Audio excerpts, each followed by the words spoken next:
Hello, good evening sa inyo lahat na mga naging clients ko. So, ito ay regarding sa activation ng MS Office. Ang kakailanganin nyo lang ay itong tool na to, KMS Tools Portable. So, ang step 1 natin dyan, para mapagana niyo, kailangan nyo i-disable ang antivirus. So, paano ba ginagawa ang pag-disable antivirus? So, dito sa akin, gamit ko ay Defender. Pindutin nyo lang tong shield na to na Windows Security. Double click nyo, then punta kayo dito kay Virus and Threat Protection. Then punta kayo dito kay Virus and Threat Protection setting. Then pindutin nyo itong Manage Settings. Then i-off nyo itong Real Time Protection. Yan, yes nyo lang yan. Then okay na siya. Alright. Pagkatapos nun, i-extract nyo na ito. Kasi pag di nyo tinanggal yung antivirus, hindi yan ma-extract. So, ang password na ito ay 2023. Ayan. So, nandito na siya.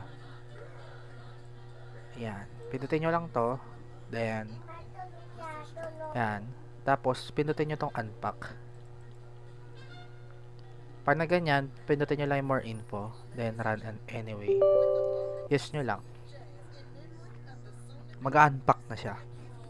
So, may lumabas itong KMS Tools. Yan ang gagamitin nyo. Yan ang gagamitin nyo na pang-activate ng MS Office. Or pwede rin siya sa Windows. Or tapos piliin nyo lang KMS Autolite. Pagkatapos nyo piliin yung KMS Autolite, ay pipili lang po kayo dyan alin sa dalawa dyan ang gusto nyo i-activate, kung Windows ba or kung Office. So kunyari sa akin, gusto ko i-activate ang Windows ko, pipindutin ko lang to. Tatanungin ka yan kung are you sure. Pindutin mo lang ulit. Yan. Tapos, dito, may makikita kayo mga bilog-bilog dyan na dumadaan-daan. Naglo-loading siya. Ibig sabihin, pinaprocess niya yung pag-activate.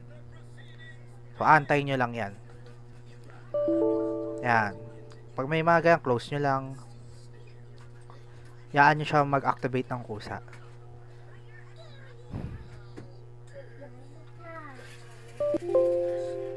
Close nyo lang, pas-yes nyo lang yan.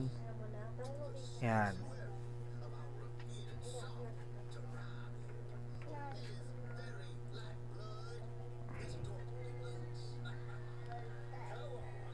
Antayin nyo lang yan. Nakalagay na dyan, activation successful. So, ibig sabihin, na-activate nyo na yung Windows ko. Yan. Kung titignan nyo siya sa activation settings, ayan, activated na yung aking Windows kahit wala akong license key. So, ganun lang din ang gagawin nyo dito sa MS Office. Dalawang pindot lang din dito. Wala kasi ako MS Office dito ngayon sa PC ko. Kasi hindi ako masyadong gumagamit. So, ayun lang.